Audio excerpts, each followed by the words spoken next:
Hi, this is Krista Umgelter.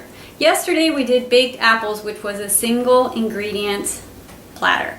Today we're moving up to 2 ingredients, and it's going to be toasted sesame honey crunch. So you will need some sesame seeds and some honey. So let's get going. It's a really simple one and I know you're going to enjoy it. So here we go. We're going to take our white sesame seeds. We're going to cut them open and we are going to put them in our non-stick frying pan. We're going to turn it on medium, slightly higher, just to get the pan heated up. And then we will reduce it because cooking faster is not necessarily going to give you the best result. So while I'm waiting for this, it's going to take about 5 or 10 minutes. I'm going to be careful to always be shaking this up so that the toasting of the sesame seeds is even, so that none of the small seeds on the bottom get burned. And so I'm just going to keep shaking it up right as we go along. So while we're watching our sesame seeds, they're going to dry out a little bit and they're going to pop and they're going to become more round, and that's going to give your sesame honey crunch a good texture, and it is typically a little bit more appealing to people's eating satisfaction. So sesame seeds come in white, yellow, violet, and black.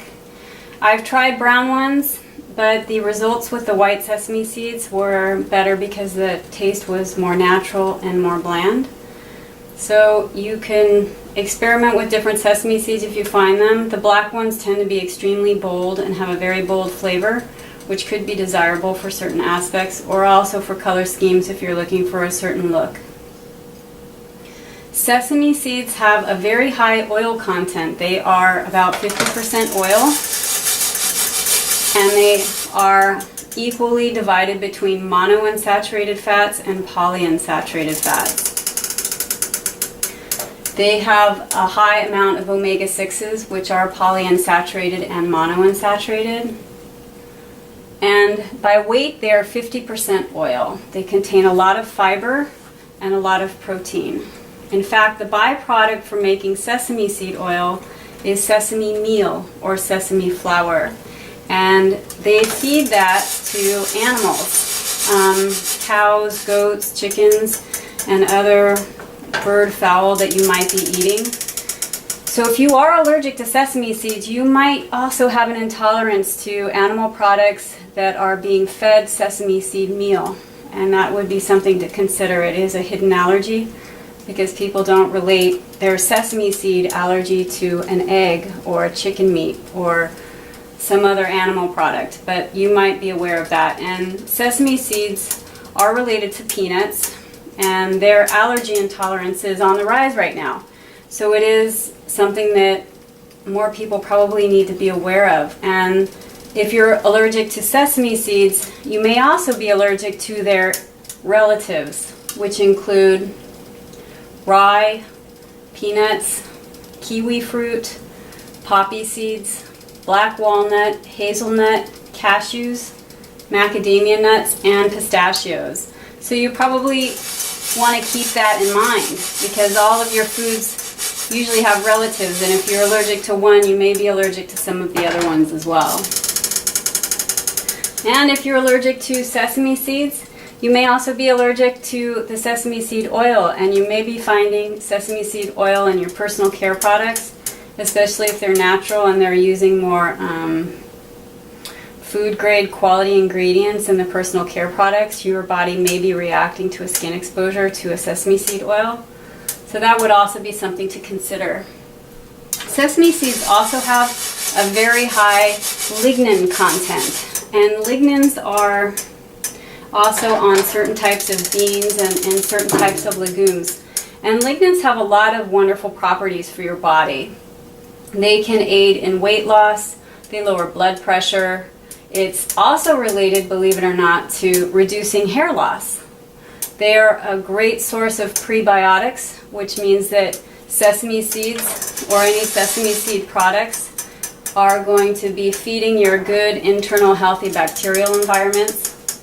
They have protective phytoestrogens, and they also have been studied and believed to have a strong relationship between lowering preventative breast, lung, colorectal, and prostate cancer. So these have a lot of benefits, and with the honey, it makes it really easy to eat. As you can see, the seeds are starting to get a little bit more of a golden brown. And I'm probably not able to shake up the middle, so I'm going to use my spatula to move this around a little bit more. And I've actually kept the heat up because it doesn't feel too hot right now, and I'm not seeing anything burn, so I'm just going to keep it at that level. I typically use a whole package when I buy things.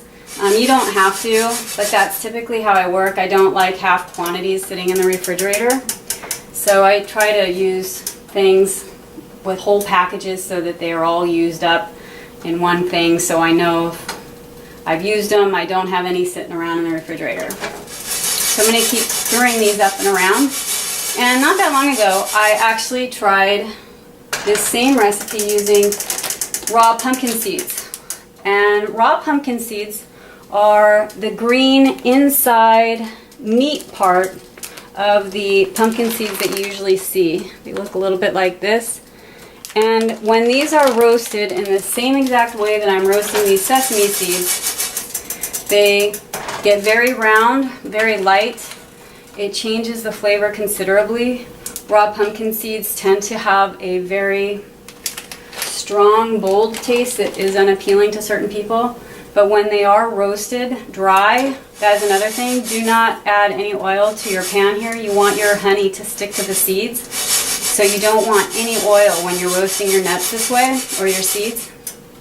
And so roasting pumpkin seeds, the green ones, you can also use the same recipe. So if you are sensitive to sesame seeds, you have the pumpkin seed alternative. And if you want to spice it up a little bit more, you can even mix the two. But if you do mix sesame seeds with the pumpkin seeds, you do want to make sure that you roast them separately because of their dimension. They're going to roast at different speeds. And it may take a little bit longer. I typically don't roast my things in the oven, although you can. And another alternative for your pumpkin seeds, if you are familiar with the soak and oven dry method, it is another interesting way. A lot of raw food people will soak their seeds, their walnuts or their pecans overnight or for 12 to 15 hours. They expand, it deactivates the growth enzyme in the seed, and then they drain the water, put it in a pan, and put it in the oven at 150 to 200 degrees.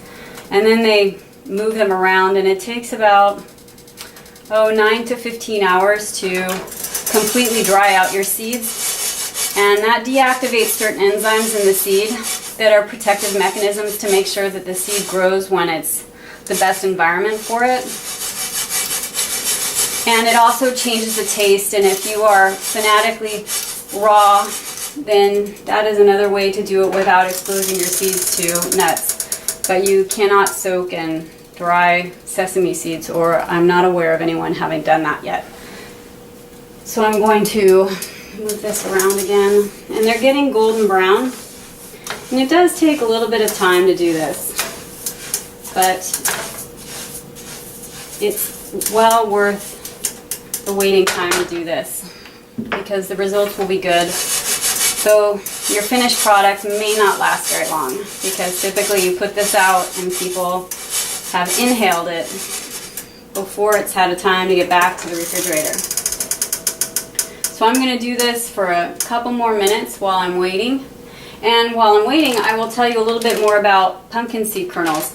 Pumpkin seeds and sesame seeds have the highest iron content by weight. In fact, they have more iron than liver does, which is kind of amazing. It is a non-hem source of iron, which means it is a vegetable source of iron supplementation for your diet. Your body uses it differently than the iron in red meat, for example, but it is a valuable way to get a lot of iron. The seeds are very much full of lots of phytonutrients, vitamins, and minerals. which are valuable. And they also act as, your pumpkin seeds act as a laxative and a diuretic, an anti-inflammatory. They're extremely good for prostate problems because of their prostaglandin content. And they are also high in zinc and magnesium. So your pumpkin seeds are a great source of nutrition. And when you see how limited the amount of honey is that we will use, you will realize that the benefits of the seeds and the nuts are great. So I'm going to turn this off right now. We're like, as you can see, they are very golden, and there's a few that are very toasted. So I'm going to switch this over to my silver bowl right here.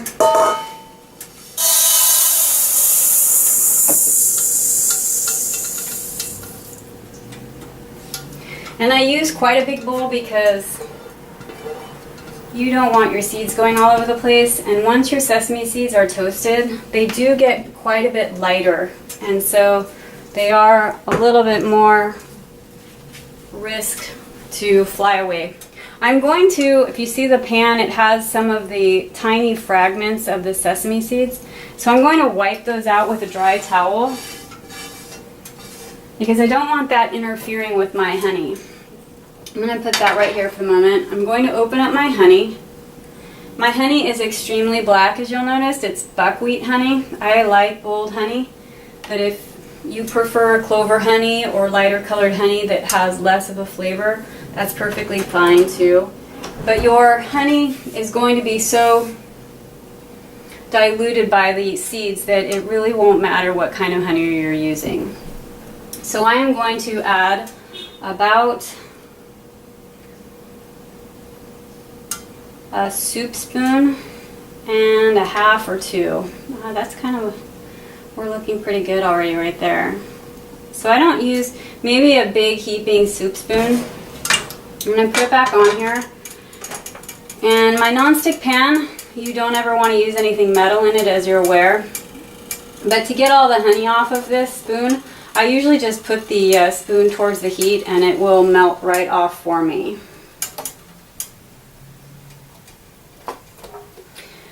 Then I'm going to let the pan do its work. I'm going to spread the honey out throughout. And this honey is a little bit crystallized because I have had it in the cupboard and the refrigerator for a while. But it doesn't mean it's bad. Honey keeps without spoiling as long as there's no humidity, almost indefinitely. So I am just going to allow this heat to work on it. And the heat will melt these crystals quite well. And I do have the heat on medium right now. And we're going to allow this honey to begin to foam and to bubble up a little bit.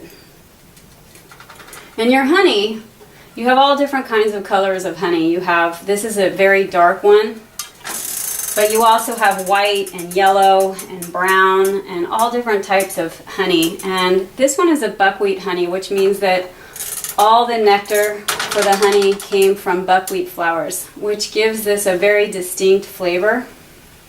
Some people like it, some people don't. It just depends on personal preferences. And your honey is just a pre-digested, concentrated nectar.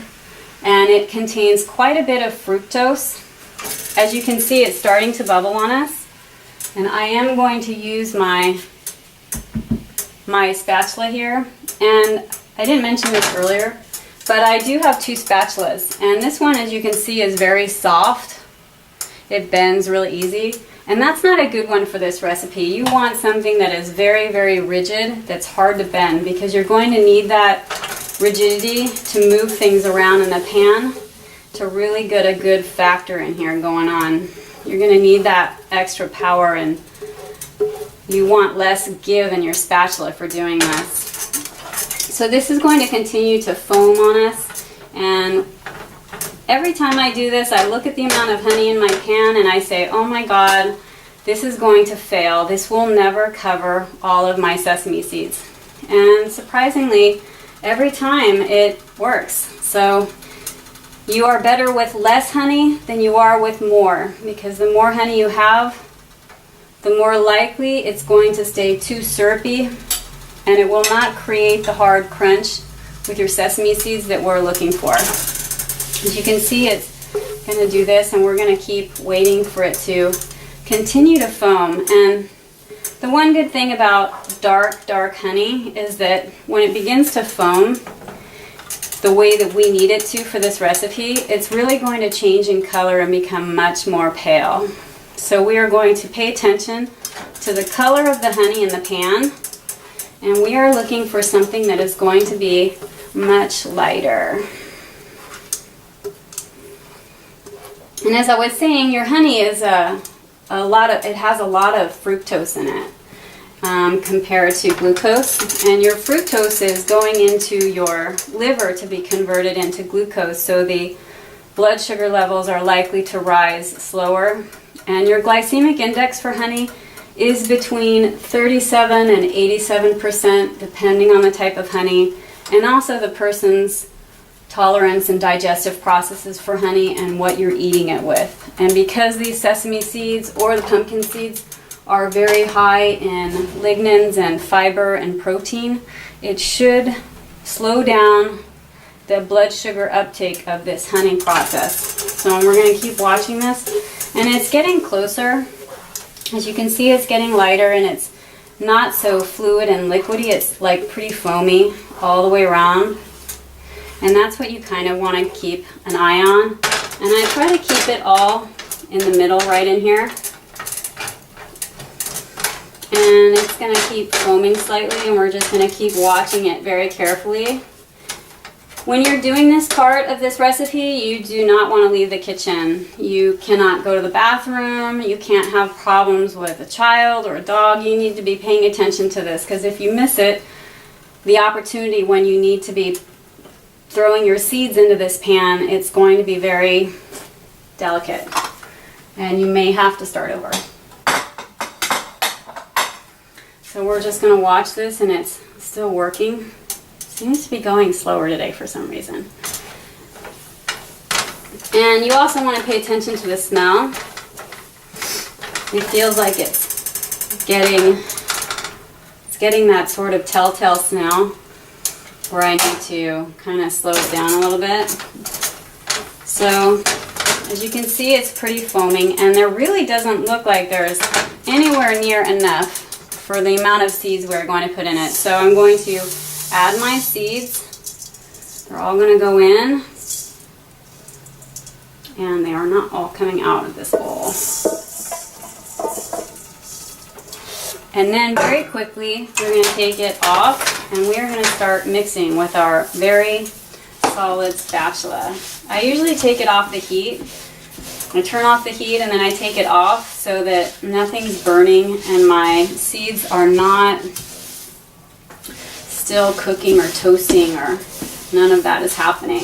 And as you'll see, it doesn't look like this is going to work, and I'm actually hoping that it still does, because this is the first time I've filmed this, so hopefully I haven't made a big error this time. So I just keep mushing it around and getting it all in here. And I probably could have used a little bit more honey this time. Of course, you film it and something doesn't go exactly right, but errors are always good. I always learn a lot from them. But as I keep working with this, keep stirring it around, I keep getting it to lump together a little bit more. As you can see, you can't really tell that there's any honey on here at all. That's how little honey you actually need to create this. And as you'll see, I'm using quite a lot of pressure, and I need to use a lot of pressure on this because it's getting really sticky now. And so you need a spatula that is very rigid that can handle that push. And as I am doing this, it looks like it's starting to stick to the pan because it's cooling down. And then I'm going to grab my non-stick flexible cutting board, because that's the surface that I'm going to use to put all of this on.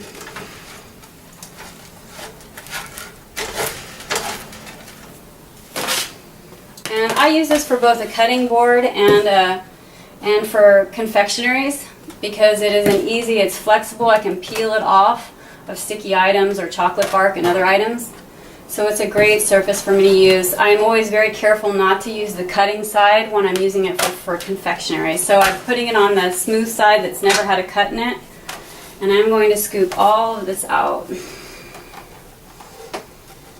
Yeah, I could have used a little bit more honey in this one. But I think it's still going to work.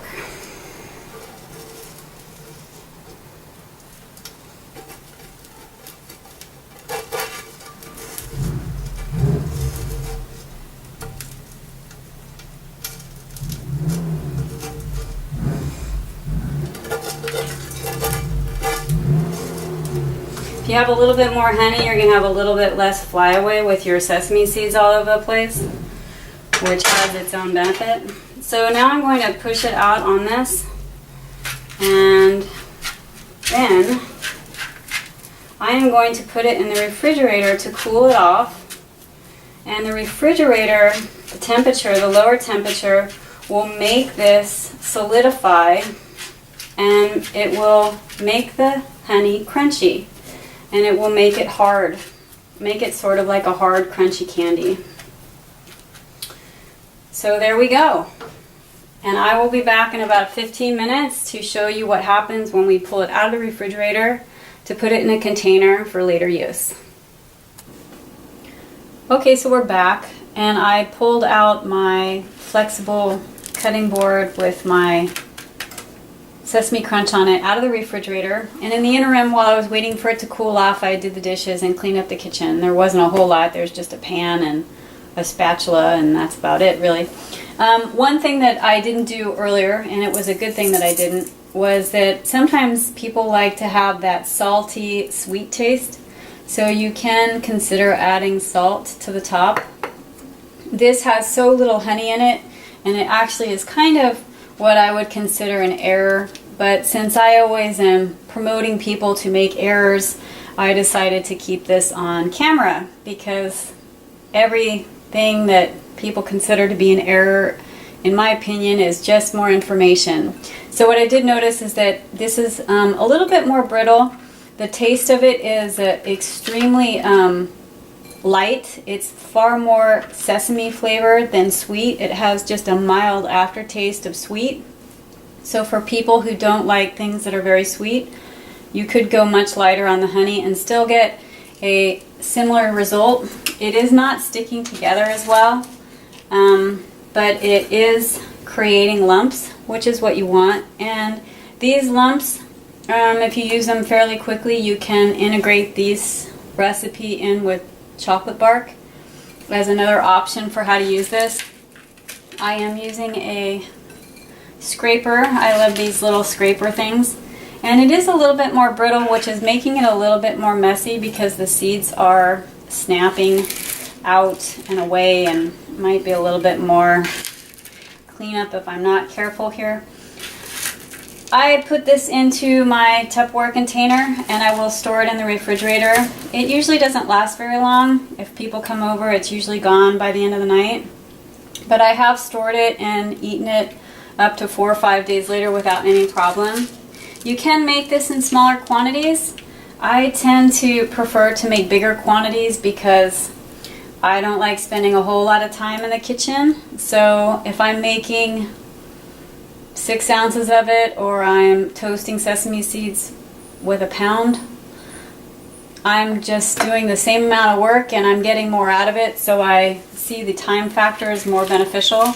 But some people who tend to eat more than they want to would prefer to make smaller quantities so that they aren't tempted to be eating too much if they have problems stopping. So you just need to figure out what works best for you and make the decisions that are most personally appropriate. I would in the future, personally, after making this and having such a light amount of honey, I will be a little bit more careful in the future to make sure that I have just that extra spoon or that extra teaspoonful of honey that would have made quite a big difference in the results of this. But as you can see, it's still lumped together really well, even though the honey is was very, very minimal. And if you're working on a low glycemic index diet, you're diabetic, or just trying to remove the sugar from your diet, this would be a great way to have that sweet, that mildly sweet taste without it creating a desire for more sweets. So I will put this all in here, and as you can see, it's quite a lot. I'm going to need another Tupperware to get this all in. And despite the fact that I didn't have a whole lot of honey, it really did lump fairly well. You do want to try to stay more on the lighter side. If you get too much, it will not crisp as well as you may want it to. So I hope you enjoy your honey sesame crunch, and do consider using pumpkin seeds, because I did that the other day and they were a big success and people really liked them. And I would, in a snap, be willing to combine toasted sesame seeds with pumpkin seeds and create a brittle with both of those nuts.